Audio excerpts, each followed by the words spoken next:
करेंगे हमारा second part. अब देखो यहाँ पे न्यूक्लिक एसिड के बारे में बात करेंगे। जो अदर टाइप ऑफ माइक्रोमोलिक्यूल है जो कि पाया जाता है एसिड इनसॉल्युबल फ्रैक्शंस में किसी भी लिविंग टिश्यू में, वो न्यूक्लिक एसिड है। इसको पॉलीन्यूक्लियोटाइड्स कहते हैं बच्चों। ये पॉलीसेकेराइड और पॉलीपेप्टाइड्स के कंप्राइजेस ये ट्रू माइक्रोमोलिक्यूल फ्रैक्शन होता है किसी भी लिविंग टिश्यू या सेल्स में। जो न्यूक्लिक एसिड होता है बिल्डिंग ब्लॉक न्यूक्लियोटाइड होगा। न्यूक्लियोटाइड के तीन केमिकली डिस्टिंक्ट कंपोनेंट होगा। हेटेरोसाइक्लिक कंपाउंड होगा, सेकंड मोनोसेकेराइड होगा, तीसरा फॉस्फोरिक एसिड या फॉस्फेट्स होगा। जब नोटिस करोगे बच्चों तो हेटेरोसाइक्लिक कंपाउंड न्यूक्लिक एसिड में नाइट्रोजन बेस है जिसमें adenine guanine uracil cytosine thiamine है। एडेनिन ग्वानिन सब्स्टिट्यूट pyrimidines है और रेस्ट यहाँ सब्स्टिट्यूट pyrimidines है। स्केलेटन हेटेरोसाइक्लिक है, प्यूरिन और pyrimidine है। जो शुगर पाया जाएगा पॉलीन्यूक्लियोटाइड में या आइदर राइबोस होगा या 2-ऑक्सी-डाइराइबोस होगा। न्यूक्लिक एसिड में डीऑक्सीराइबोस होगा तो डीएनए होगा और राइबोस होगा तो आरएनए होगा बच्चों। स्ट्रक्चर ऑफ प्रोटीन्स की बात करेंगे तो प्रोटीन में जो हेट्रोपॉलीमर होता है जो कि स्ट्रिंग ऑफ अमीनो एसिड होगा। स्ट्रक्चर के बारे में बात करेंगे तो इनऑर्गेनिक केमिस्ट्री में बच्चों ये मॉलिक्यूलर फार्मूला में होगा NaCl MgCl2 etcetera. Organic chemistry में 2 डायमेंशनल व्यू होगा बच्चों और रिप्रेजेंट करेगा structure of molecules of benzene naphthalene etcetera. Physics में 3 डायमेंशनल व्यू होगा मॉलिक्यूलर स्ट्रक्चर का। बायोलॉजिस्ट डिस्क्राइब करेगा प्रोटीन स्ट्रक्चर 4 लेवल्स में। जो सीक्वेंस होता है अमीनो एसिड का पोजीशन इंफॉर्मेशन, वो first amino acid, second and so on, इसको प्राइमरी स्ट्रक्चर कहते हैं बच्चों। प्रोटीन इमेजन होगा लाइन जिसमें लेफ्ट एंड रिप्रेजेंट होगा फर्स्ट अमीनो एसिड से, राइट एंड रिप्रेजेंट होगा लास्ट अमीनो एसिड से। लेफ्ट एंड फर्स्ट होगा, राइट एंड लास्ट होगा। जो फर्स्ट अमीनो एसिड होगा उसको एन टर्मिनल अमीनो एसिड कहेंगे, लास्ट वाले को सी टर्मिनल अमीनो एसिड कहेंगे। प्रोटीन बच्चों थ्रेड एग्जिस्ट नहीं करता throughout the extended rigid dot. Thread folded होगा in the form of helix होगा। कुछ पोर्शंस प्रोटीन के अरेंज होंगे in the form of helix. कुछ प्रोटीन्स में only right hand helix observe होता है और कुछ रिजिड प्रोटीन के थ्रेड होते हैं अदर फॉर्म में जिसको सेकेंडरी स्ट्रक्चर कहेंगे। और साथ ही साथ जो लॉन्ग प्रोटीन चेन होता है बच्चों वो इट्सेल्फ होगा होलो बॉन्ड लिंक स्ट्रक्चर जिसको टर्सरी स्ट्रक्चर कहेंगे।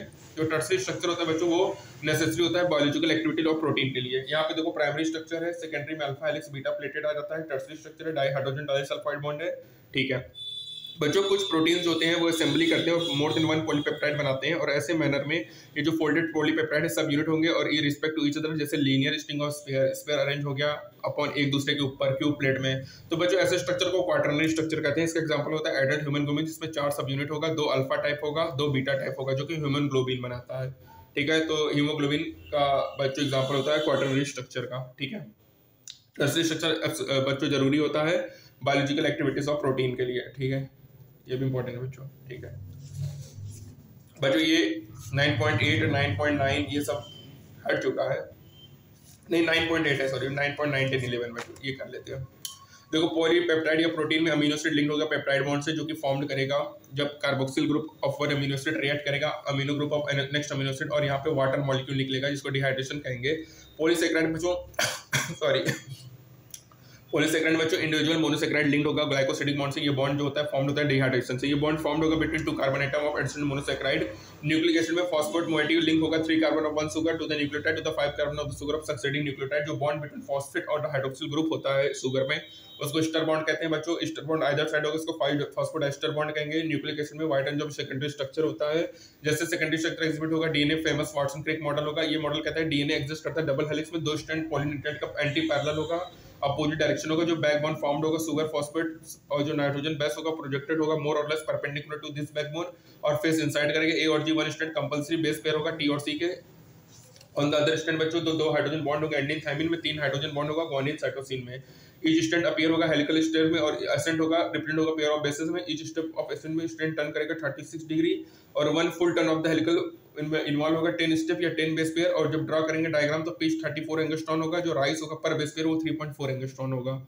ये जो फॉर्म ऑफ डीएनए होता है मेंशन्ड साइलेज फीचर्स को बी डीएनए कहेंगे बच्चों। और हायर क्लास में तुम देखोगे कि more than dozen form of DNA होता है जो कि नेम्ड है इंग्लिश अल्फाबेट जिसमें यूनिक स्ट्रक्चरल फीचर होते हैं बच्चों, ठीक है। पिच 34 एंगस्ट्रॉन होगा, rise per base pair 3.4 angstrom होगा, ठीक है। और बच्चों 1 फुल टर्न में कितने होंगे 10 बेस पेयर होंगे, 10 स्टेप्स होंगे, पिच 34 एंगस्ट्रॉन होगा और 3.4 एंगस्ट्रॉन होगा। 2 हाइड्रोजन बॉन्ड एंडिन थायमिन के बीच होगा, ग्वानिन साइटोसिन में 3 हाइड्रोजन बॉन्ड होगा, ठीक है। तो बच्चों ये हमारा यहाँ तक हुआ। अब बात करेंगे अपन एंजाइम्स के बारे में, ठीक है। एंजाइम्स से स्टार्ट करेंगे।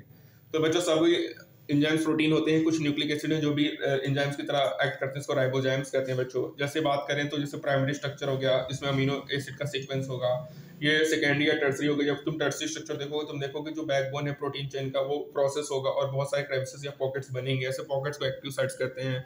एक्टिव साइट बच्चों क्रेविसेस या पॉकेट है जिसमें सबस्ट्रेट फिट होता है। एंजाइम एक्टिव साइट में कैटलाइज करेगा रिएक्शंस को हाई रेट में। एंजाइम कैटलिस्ट डिफर होता है इनऑर्गेनिक कैटलिस्ट में। जो मेजर डिफरेंस है बच्चों inorganic catalyst high temperature high pressure पर वर्क करता है और डैमेज हो जाएगा high temperature above 40 degree Celsius. जो एंजाइम आइसोलेटेड होते हैं जो नॉर्मली लाइव करते हैं हाई टेम्परेचर पे वो even at high temperature work करेंगे। थर्मल स्टेबिलिटी की इंपॉर्टेंट क्वालिटी है ऐसे ऑरिजन से जो कि एस्पिरेटेड होगा थर्मोफिलिक ऑरिजन से। केमिकल रिएक्शंस के बारे में बात करें तो केमिकल क्या होगा, बॉन्ड ब्रेक होगा, न्यू बॉन्ड फॉर्म होगा, इसको केमिकल रिएक्शंस कहेंगे बच्चों। एक और उसके बाद देखो यहाँ पे इनऑर्गेनिक केमिकल रिएक्शन है, हाइड्रोलिसिस ऑफ स्टार्च भी है। Organic chemical reaction rate of physical और केमिकल जो रेट होता है delta P upon delta T. Rate को अपन वेलोसिटी कहेंगे यदि डायरेक्शन स्पेसिफाइड है बच्चों। जनरल रूल ऑफ थंब क्या है, रेट डबल या डिक्रीज होगा यदि तुम दोनों डायरेक्शंस में आइदर डायरेक्शंस में 10 डिग्री सेल्सियस का चेंज करोगे तो रेट तुम्हारा डबल होगा या डिक्रीज होगा। ठीक है, तो कैटलिस्ट प्रेशर हायर होगा। अनकटलाइसिक एंजाइम कैटलिस्ट रिएक्शन ऑब्जर्व करेंगे तो हाई अनकटलाइसिस कार्ब CO2 और H2 में H2CO3 मिला दिया, कैटलिस्ट मिला दिया तो कार्बोनिक एसिड बना। अब बच्चों एंजाइम के एब्सेंस में जो रिएक्शन होगा स्लो होगा, मतलब लगभग 200 मॉलिक्यूल्स H2CO3 फॉर्म्ड होंगे। लेकिन बच्चों जब इसमें कैटलिस्ट मिला देंगे ना तो 6000 मॉलिक्यूल्स फॉर्म्ड होंगे एवरी सेकंड, मतलब एक्सीलरेटर हो जाएगा 10 मिलियन टाइम्स। तो बच्चों जो मल्टी स्टेप केमिकल रिएक्शंस होते हैं सेम एंजाइम में उसको मेटाबॉलिक पाथवे कहेंगे। ग्लूकोज से पायरुविक एसिड का मेटाबॉलिक पाथवे होगा बच्चों। और तुमको पता है मेटाबॉलिक पाथवे में एक या दो एडिशनल रिएक्शंस होते हैं जिसमें अपन को वैरायटी ऑफ मेटाबॉलिक प्रोडक्ट मिलेगा। स्केलेटन मसल्स में हमारे एनारोबिक कंडीशन में लैक्टिक एसिड फॉर्म होता है और एरोबिक कंडीशन में पायरुविक एसिड फॉर्म होता है। बच्चों ईस्ट में फर्मेंटेशन के दौरान सेम पाथवे प्रोडक्शन करेगा इथेनॉल का और डिफरेंट कंडीशन में डिफरेंट प्रोडक्ट्स पॉसिबल होगा। अब यहाँ पे जो केमिकल या मेटाबॉलिक कन्वर्जन होता है मतलब कन्वर्टेड होगा प्रोडक्ट में, इसको सबस्ट्रेट कहेंगे, सबस्ट्रेट कन्वर्ट होगा प्रोडक्ट में। ठीक है, अब यहाँ पे जो ट्रांजिशन स्टेट है activation energy without enzyme, activation energy with enzyme बच्चों ड्यूरिंग द स्टेट होगा जब सबस्ट्रेट फॉर्म्ड होगा एंजाइम से तो एक न्यू स्ट्रक्चर ऑफ सबस्ट्रेट होगा, इसको ट्रांजिशन स्टेट स्ट्रक्चर फॉर्म्ड कहेंगे। ट्रांजिशन स्टेट स्ट्रक्चर होगा सभी इंटरमीडिएट स्ट्रक्चर स्टेट अनस्टेबल होगा, स्टेबिलिटी समथिंग रिलेटेड होगा energy status of the molecule of the structure से। वाई एक्सिस रिप्रेजेंट करेगा पोटेंशियल कंटेंट को और एक्स एक्सिस क्या करेगा progression of the structural transformations होगा। पी लोअर होगा एस से तो एक्सोथर्मिक होगा। ठीक है, जो डिफरेंस होता है एनर्जी में उसको एक्सुएशन एनर्जी कहेंगे। एंजाइम ब्रिंग लाएगा एनर्जी बैरियर को और मेक करेगा transition substrate to product more easily. Nature of enzyme action होगा तो फॉर्मेशन होगा enzyme substrate complex, enzyme substrate मिला ES बनेगा EP, E से P बनेगा। पहला बच्चा सबस्ट्रेट बाइंड करेगा एक्टिव साइट एंजाइम से फिट करेगा एक्टिव साइट्स में, फिर जो बाइंडिंग साइट होगा वो अल्टर करेगा शेप में और टाइटली होगा अराउंड द सबस्ट्रेट। जो एक्टिव साइट एंजाइम का वो क्लोज प्रॉक्सिमिटी करेगा सबस्ट्रेट और ब्रेक करेगा केमिकल बॉन्ड को और न्यू एंजाइम प्रोडक्ट कॉम्प्लेक्स बनेगा। और जो एंजाइम वो रिलीज करेगा प्रोडक्ट को रिएक्शंस में और फ्री एंजाइम रेडी होगा बाइंड करेगा अनदर मॉलिक्यूल से और ये कैटालिटिक साइकिल वंस अगेन होगा। फैक्टर ऑफ एक्टिंग क्या होगा बच्चों, यहाँ पे इफेक्ट होगा टेरिस्टिक ऑफ प्रोटीन से, इसमें होगा temperature, pH, substrate concentration, activity. Temperature बच्चों क्या होता है कि एंजाइम जो फंक्शन करता है वो नैरो रेंज ऑफ टेम्परेचर और पीएच करेगा। हाईएस्ट ऑप्टिकल एक्टिविटी होती है। ठीक है, पर्टिकुलर टेम्परेचर में और पीएच उसको ऑप्टिमम टेम्परेचर ऑप्टिमम पीएच कहेंगे। एक्टिविटी डिक्लाइन होगा both below and above the optimum value. Low temperature preserve करेगा एंजाइम को in temporary inactivity state. High temperature पे जो डिस्ट्रॉय करेगा एंजाइमेटिक एक्टिविटी को बिकॉज प्रोटीन जो होता है वो डीनेचर्ड होते हैं हीट के द्वारा। ठीक है, अब बच्चों जब कंसंट्रेशन बढ़ता है तो वेलोसिटी पहले राइज होता है, फिर बच्चों ऐसा टाइम आ जाता है कि वो मैक्सिमम वेलोसिटी गेन कर लेता है जिसके आगे वो नहीं बढ़ता है, बी मैक्स उसको कहते हैं। क्योंकि एंजाइम मॉलिक्यूल कुछ होते हैं ना बच्चों सबस्ट्रेट से, तो सैचुरेशन आ जाएगा तो बच्चों कोई फ्री एंजाइम मॉलिक्यूल बाइंड ही नहीं करेगा सबस्ट्रेट से। तो जो एक्टिविटी होती है एंजाइम की वो प्रेजेंस होता है स्पेशल केमिकल जो कि बाइंड करते हैं एंजाइम से। जब बाइंडिंग केमिकल का सट ऑफ हो जाता है तो उसको इनहिबिशन कहेंगे और उससे केमिकल्स को इनहिबिटर कहेंगे। जब इनहिबिटर क्लोजली रिलेटेड होगा सबस्ट्रेट से और इनहिबिट करेगा एक्टिविटी ऑफ एंजाइम को उसको कॉम्पिटिटिव इनहिबिटर कहेंगे बच्चों। ठीक है, और इनहिबिशन जो होता है सक्सेनिक डिहाइड्रोजिनेज का उसमें क्लोजली रिलेटेड होगा सबस्ट्रेट का जो कि स्ट्रक्चर ऐसे कॉम्पिटिटिव इनहिबिटर यूज्ड होता है कंट्रोल ऑफ बैक्टीरियल पैथोजेंस में। बच्चों कम से कम 1000 ऑफ एंजाइम डिस्कवर्ड है जिसमें से 14 to 13 सब क्लासेस 6 क्लासेस है। 4 डिजिट नंबर है। ऑक्सीडेटिव रिडक्टिव डिहाइड्रोजिनेज होगा बच्चों, इसमें ट्रांसफर होगा oxidative between two substrate. Transference में क्या होगा, ट्रांसफर होगा group other than between pair of substrate. Hydrolysis में क्या होगा, हाइड्रोलिसिस होगा बच्चों। लाइसिस में क्या होगा, रिमूवल ऑफ ग्रुप होगा, लिविंग अदर डबल बॉन्ड होगा बच्चों। ट्रांसफरेंस ये बच्चों नीट 25 में आया था, क्या होगा, ट्रांसफर ऑफ ग्रुप होगा other being a pair of substrates.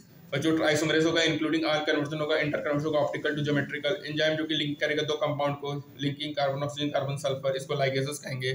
Cofactor क्या होता है बच्चों, सेवरल पॉलीपेप्टाइड चेन होगा जहाँ पे नॉन प्रोटीन पार्ट बनेगा कोफैक्टर। ठीक है, नॉन प्रोटीन स्टूडेंट कोफैक्टर होगा बच्चों और बाउंड करेगा एंजाइम से। और जो प्रोटीन पोर्शन होगा इसको एपो एंजाइम कहेंगे बच्चों। ये भी नीट 25 का क्वेश्चन है, नीट 25 का क्वेश्चन है। प्रोटीन पोर्शन को एपो एंजाइम कहेंगे, नॉन प्रोटीन को कोफैक्टर। 3 टाइप्स के होते हैं prosthetic group coenzyme metal ion. Prosthetic group क्या होगा बच्चों, टाइटली बाउंड होगा एपो एंजाइम से। पेरोक्सिडेज कैटलेज होगा जो कि ब्रेक डाउन करेगा hydrogen peroxide to water and oxygen. और हिम प्रोस्टेटिक ग्रुप होगा एक्टिव साइट होगा एंजाइम्स के। को एंजाइम से होगा ट्रांजिएंट होगा अपो एंजाइम से और अकरिंग होगा during the course of catalysis. बच्चों एसेंशियल कंपोनेंट्स क्या है यहाँ पे, NADP है जो कि विटामिन नियासिन लेगा। मेटल आयन होगा बच्चों जो कि कोऑर्डिनेशन बॉन्ड बनाएगा साइड चेन से, सेम टाइम से वन और मोर कोऑर्डिनेशन होगा बच्चों। जिंक कोफैक्टर होता है प्रोटेक्टिंग एंजाइम कार्बोक्सीपेप्टाइडेज का। कैटालिटिक एक्टिविटी लॉस हो जाएगा बच्चों जब कोफैक्टर को रिमूव करेंगे एंजाइम से, जो कि टेस्टिफाई करेगा कि वो क्रूशियल रोल प्ले करेगा catalytic role of the enzyme में। तो बच्चों याद रखना, protein portion apo enzyme, non protein portion cofactor, ठीक है। और को फैक्टर जो होता है कैटलिटिक एक्टिविटी लॉस्ट होगा जब को फैक्टर रिमूव हो जाएगा एंजाइम से, जो कि टेस्टिफाई करेगा और क्रूशियल रोल प्ले करेगा catalytic activity of the enzymes में। जो मोस्ट अबेंडेंट केमिकल होता है लिविंग ऑर्गेनिज्म में वाटर होता है बच्चों, ठीक है। उसके बाद बच्चों 20 टाइप्स ऑफ अमीनो एसिड है, 5 टाइप्स ऑफ न्यूक्लियोटाइड्स है बच्चों, 3 टाइप्स ऑफ मैक्रोमोलेक्यूल है, protein, nucleic acid, polysaccharide, biomacromolecule polymer है बच्चों।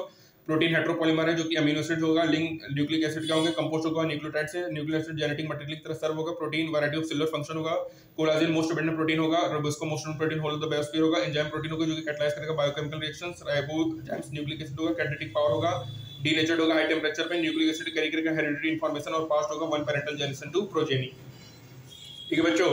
तो बच्चों यहाँ पे हमारा समाप्त हुआ बच्चों। तो यहाँ पे देखिए नीट 2025 का क्वेश्चन क्या क्या था, एक तो हमारा ट्रांसफरेंस वाला था, ठीक है, एक हमारा ये वाला था बच्चों कि जो प्रोटीन पोर्शन उसको क्या कहेंगे, प्रोटीन पोर्शन एंजाइम को एपो एंजाइम कहेंगे और नॉन प्रोटीन पोर्शन को कोफैक्टर कहते हैं बच्चों। कैटलिटिक एक्टिविटी लॉस हो जाएगा जब कोफैक्टर को रिमूव कर देंगे एंजाइम से, जो कि टेस्टिफाई करेगा, वो क्रूशियल रोल प्ले करेगा एक्टिविटी ऑफ द एंजाइम में बच्चों। Protein portion apo enzyme, non protein portion cofactor. Competitive inhibitor का एग्जांपल क्या है बच्चों, सक्सिनेट इंड्यूस्ड बाय मेरोनेट, जो कि क्लोजली रिजेंबल करेगा, और ऐसे कॉम्पिटिटिव इनहिबिटर यूज करते हैं कंट्रोल ऑफ बैक्टीरियल पैथोजेंस में, ठीक है। ये होगा OTHLIL, ठीक है।